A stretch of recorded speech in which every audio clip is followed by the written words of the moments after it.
মানে একটা মাদ্রাসা ছিল, মাদ্রাসার মধ্যে একটা হুজুর ছিল। ওই হুজুরটা আবার আমার ওনার এক বন্ধুর কাছে দিয়ে দিছে আর কি। বলছে যে আপনি একটু লালন পালন করেন। এই হুজুর আপনাকে দেয় কিভাবে? হুজুর কি হয় আপনার পরিবারের?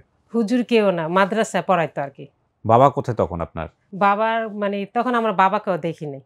হুজুরে আপনাকে দিয়ে দিবে কি করে বাপ মায়ের পরামর্শ ছাড়া? আপনি তো একটু আগে বললেন আপনার কিছু মনে নাই, এখন তো সব বলতেছেন। যাই হোক, এখন আমি এগুলো আমার কাছে অযৌক্তিক মনে হচ্ছে।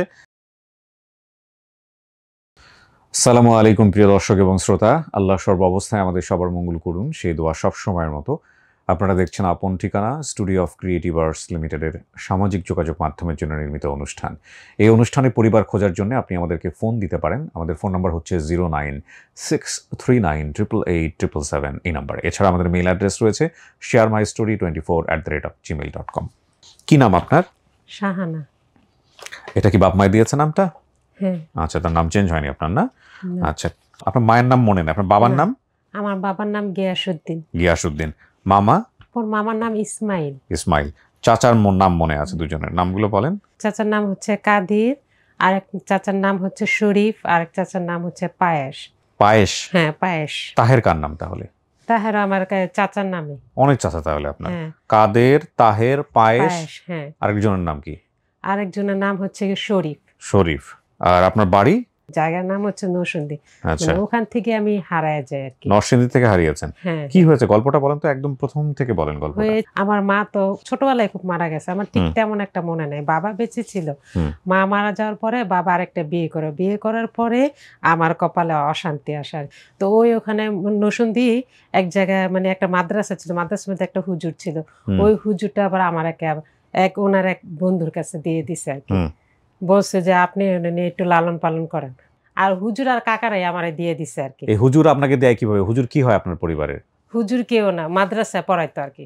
আপনি মাদ্রাসায় পড়তেন? হ্যাঁ, ওই মাদ্রাসায় আমি পড়তাম ছোটবেলায়, মাদ্রাসা আর কি যেতাম। হুজুর আর কাকা? কোন কাকা? মানে কাকারা আমার সৎ কাকারা? আপনার বাবা কই তখন? আমার সৎ।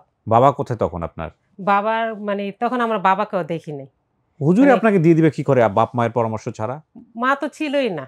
ঠিক আছে, তারপর আপনার পরিবার তো বাবারা ছিল। মা ছিল না, তারপর দেখতো যে আমার বাপেও কোনো খোঁজ খবর নিত না। বাপে কোনো খোঁজ খবর নিত না বলে হুজুর আমার এই করে দিছে। তো আপনার বাড়ির ঠিকানা তো আপনারা জানেন, এই ফতুল্লার লোক হুজুরকে খুঁজে বের করতে বলেন। মানে হুজুরও 2-1 দিন আসতো, তারপরে হুজুর আর আসে নাই।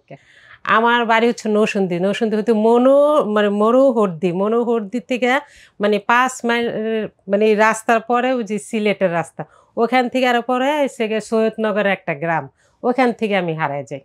সৈয়দনগর একটা গ্রাম। হ্যাঁ, ওখানে একটু আগে বললেন আপনার কিছু মনে নাই, এখন তো সব বলতেছেন।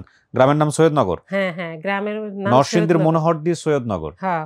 তো আপনি নিজে যান নাই কেন? চলে যান, গিয়ে খোঁজ করেন, সব তো মনে আছে আপনার। আমি তো মানে এটা তো আমার ছোটবেলায় করি না, মানে আমার এটুকুই মনে আছে আর কি। কিন্তু আমি তো এখন চিনি না, জানি না। আপনার বিয়ে শাদী হয়েছে? হ্যাঁ, বিয়ে শাদী যাদের বাসায় আমার লালন পালন করছে ওনারাই বিয়ে শাদী দিয়েছে? ওনারাই আমার বিয়ে শাদী দিয়েছে। তাহলে আপনি আপনার স্বামীকে নিয়ে যান। এখন তো আমি ঠিক ঠিকানা আমি কেন কোনো কিছুই জানি না। এই যে বলে দিলেন আপনি নরসিংদীর মনোহরদি সৈয়দপুর গ্রাম, বলে তো দিলেন। মানে আপনারা যদি একটু পারেন, আমরা সেটা তো অবশ্যই করব। আপনি জানেন না কেন, আমি সেটাই অবাক হচ্ছি। আপনারা যদি করতে পারেন তাহলে আমরা তো মনে করেন যদি চিনতাম তাহলে তো অনেক আগে মনে করেন। আপনি কাকে খুঁজতেছেন? হ্যাঁ, কাকে খুঁজতেছেন? আমার তো বাবা মা বলতে কেউ নাই, দেখি আমার কেউ আছে কিনা। না, বাবা তো বেঁচে ছিল। হ্যাঁ, মানে আমি থাকাকালীন বাবা বেঁচে ছিল আর কি। কিন্তু আমি যখন আয়সা পড়ি ওখান থেকে যখন হারায় যাই তখন বাবা আর দেখি নাই। কিন্তু হুজুর এই পরিবারকে দিল কেন? হুজুরের সাথে পরিবারের সম্পর্কটা কি? হুজুরের সাথে পরিবারও যে মানে ওখানে আমি করতাম, তখন তো ছোট ছিলাম, দেখতো হুজুরে আমার কেউ করতো না। আপনি আমার কথা বুঝতেছেন না। আপনাকে ফতুল্লায় যে পরিবারের কাছে দিল, এই পরিবারের সাথে হুজুরের সম্পর্ক কি? মানে ওই ভাইটার হুজুরের সাথে একটু বন্ধুত্বর মতো সম্পর্ক ছিল। ওই ভাইটা কোথায়?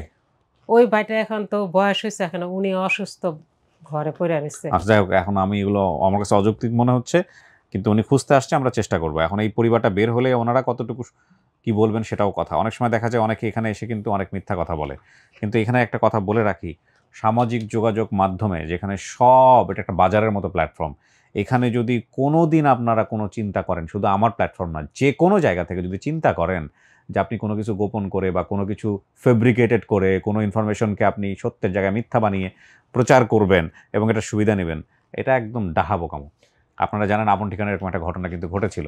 নিজের পালিত বাবাকে খুঁজতে আসছে সে, এবং সে এমন গল্প বানাইছে এখানে এসে, পরে পালিত বাবার বাড়ি বগুড়া, সেও আসছে, আয়শা তারপরে পালিত বাবা আর উনি মুখোমুখি, এবং মেয়ে তো কঠিন বেইজ্জতি। আমরাও এপিসোডটা ডিলিট করার জন্য, এপিসোডটাকে হাইড করার জন্য বহু রিকোয়েস্ট পেয়েছি, কিন্তু আমাদের কথা হচ্ছে যে সজ্ঞানের স্বেচ্ছায় আপনি এখানে এসে আপনাদের গল্পটা বলে গেছেন, আপনি এটা কেন হাইড করবেন? আর আমরা এখানে হাইড করি না কোনো কিছু। এবং সেই জায়গা থেকে আপনারা যখন কোনো গল্প আমাদেরকে বলবেন, আপনাদের প্রতি আমার রিকোয়েস্ট হচ্ছে যে এটা সারা দুনিয়ার মানুষ দেখবে, সুতরাং এটা জেনে শুনেই এখানে বলবেন, এবং কোনো কিছু যেন ফেব্রিকেটেড না হয়। আমি আপনার এই তথ্যগুলো ঠিকমতো বুঝলাম না, কিন্তু সমস্যা নেই, আপনি পরিবার যেহেতু খুঁজতে আসছেন আমরা খুঁজবো। আপনি বলছেন আপনার নাম শাহানা, আপনার বাড়ি নরসিংদী জেলার কোনো এক গ্রামে, আপনার গ্রামের এক মাদ্রাসার হুজুর, এই হুজুর যে আপনাকে দিয়েছিল হুজুরের নাম কি? এটা হুজুরের নাম জানেন না? জানি এই হুজুর না। কি আপনাকে পড়াইতো? মানে ওনার একটা মাদ্রাসা সব আচ্ছা, পড়াইতো, প্রায়, এবং আমাকে মাদ্রাসা। ফতুল্লা থানার ফতুল্লা চৌধুরীর বাড়ির আমাকে দিয়ে দেয়। এখানে এই যে বাসার দেওয়ার কথা বলা হয়েছে সেই বাসার ঠিকানাটা আমরা এখানে মিউট করেছি, কারণটা হচ্ছে ওনার বর্তমান পরিচিত জায়গা, সো এটা আমরা দেইনি। যখন আমরা পরিবার পাবো তখন আমরা দুপক্ষের ঠিকানাই বলবো। তখন আমার বয়স ছিল 3 থেকে 4 বছর বয়স হবে। আমার মনে পড়ে আমার এক মামা ছিল ইসমাইল এবং চাচার নাম ছিল তাহের কাদির। আমার সৎ ভাই ছিল, চাচার নাম ছিল তাহের কাদির। হ্যাঁ, একটু আগে তো আপনি আরো কি কি নাম পায়েস, বললেন, পায়েস হ্যাঁ, বললেন। শরীফ, হ্যাঁ, হ্যাঁ। ঠিক আছে। আমার আর কিছু মনে পড়ে না, আমি আমার পরিবারের পেলে অনেক খুশি হব। আচ্ছা, ঠিক আছে। প্রিয় দর্শক এবং শ্রোতা, চলেন আমরা চেষ্টা করি, যদিও কেসটা একটু অন্যরকম, তারপরও পরিবার খুঁজে পেলে হয়তো বা সামনাসামনি বসে বোঝা যাবে আসলে ঘটনাটা কি। একটা ভালো সংবাদের প্রত্যাশায় শেষ করছি আমরা। আসসালামু আলাইকুম।